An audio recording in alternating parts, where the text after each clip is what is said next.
అన్నమయ్య జిల్లా రైల్వే కోడూరు నియోజకవర్గంలో జనసేన ప్రచారం పీక్స్కు చేరుకుంటోంది.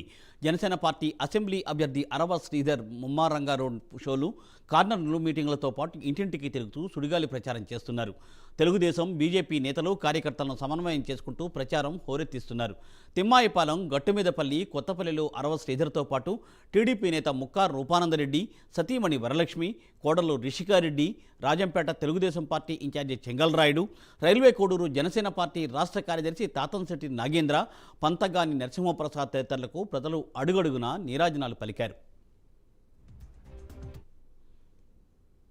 ఈ సందర్భంగా కూటమి అసెంబ్లీ అభ్యర్థి అరవ శ్రీధర్ మాట్లాడుతూ, ఎక్కడకు వెళ్లినా ప్రజలు గాజు గ్లాసు గుర్తుకు, ఎంపీ అభ్యర్థి కిరణ్ కుమార్ రెడ్డి పువ్వు గుర్తుకు ఓటేసి గెలిపిస్తామని భరోసా ఇస్తుండడం తమ గెలుపు ఖాయమని స్పష్టమవుతోందని అన్నారు. అఖండ మెజారిటీ కోసమే ప్రచారం చేస్తున్నామని శ్రీధర్ తెలిపారు. అందరికీ నమస్కారం. ఈరోజు తిమ్మాయిపాలెం పంచాయతీలో ప్రచారం జరుగుతుంది. చాలా సంతోషంగా ఉంది. జన సైనికులు బ్రహ్మరథం పడుతున్నారు.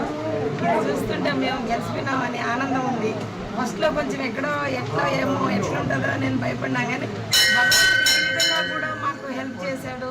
జనసేన మన కోడూరుకి జనసేన టికెట్ వచ్చేటట్లు చేశాడని చాలా సంతోషంగా ఉంది. ఏ ఊరికి వెళ్ళినా జన సైనికులు, టీడీపీ వాళ్ళు, జనసేన వాళ్ళు, బీజేపీ వాళ్ళు చాలా సంతోషంగా మనం గెలిచిపోయినామమ్మా, ఇంకా గెలిచిపోయినామని అంటుంటే అసలు ఎక్కడ లేని ఆనందం ఉంది మాకు. ఇంకేముంది, మనకు మంచి మెజారిటీతో గెలిచిన. ఫస్ట్ భయపెట్టినారు అందరూ, కానీ ఇప్పుడు మాత్రం ఇది చూస్తుంటే వీళ్ళంతా అసలు చెప్పిందంతా వేస్ట్. దేవుడు మనకు మంచి పని చేశాడు. జనసేన టికెట్ వచ్చింది, మనం బాగా గెలిచిపోతాము. ఈజీగా మేము 30,000 పైన మెజారిటీతో గెలుస్తాం అనుకున్నాం. ఆ భగవంతుని దయ వల్ల తప్పకుండా గెలుస్తాము. వీళ్ళ ఉత్సాహం చూస్తే గెలిచిపోయినామనిపిస్తుంది. ఇప్పుడే ఇక్కడ ఈ జెండాకు కానీ ఇక్కడ ఉన్నటువంటి జనసేన పార్టీ అభివృద్ధికి మూల స్తంభంగా నిలబడిన గ్రామాలలో తిమ్మాయిపాలెం ఒకటి. వాళ్ళంతా ఇక్కడ ఉన్నారు. చాలామంది కోయిట్లో ఉన్నారు. నాకు ఫోన్ చేస్తూ ఉంటారు, అన్న మేము రావాలి, మేమేం చేయాలి. మీ అందరికీ ఒక విన్నపం ఏంటంటే, దాదాపు 400 మంది పైనే రైల్వే కోడూరు నియోజకవర్గంలో కోయిట్ నుంచి వస్తున్నారు. మన కేవలం ఎన్నికల కోసం. ఇది నాకు తెలిసి ముందు చరిత్రలో ఎప్పుడు లేదు. నేను బేసిక్గా అన్ని గ్రామాల నుంచి చూసుకుని ఇప్పటికే 400 దాటి ఉంది. అంటే ఇందాక అక్కగారు చెప్పినట్టు జనసేన విజయం అనేది మొట్టమొదట పొద్దున్నే మా సార్ వాళ్ళ ముందు ప్రెస్ మీట్ చెప్పినాం. అసలు కొరమొట్ల శ్రీనివాసులకి ఎందుకు ఓటేయాలి?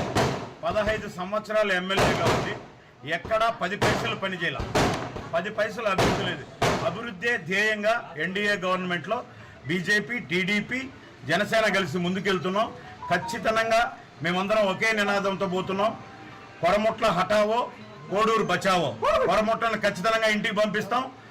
అందరి టీడీపీ పెద్దలు, రూపానందరెడ్డి గారు, అలాగే బీజేపీ పెద్దలు, అలాగే జనసేన పార్టీ అందరూ కలుపుకొని ఎన్డీఏ ఆధ్వర్యంలో అభివృద్ధి అంటే ఇది అని చెప్పి జనసేన పార్టీ ఆధ్వర్యంలో అరవ శ్రీధర్ గారి చేత మనం నిండు 5 సంవత్సరాలు ప్రతి అభివృద్ధి కార్యక్రమాన్ని పూర్తి చేస్తామని తెలియజేస్తాం.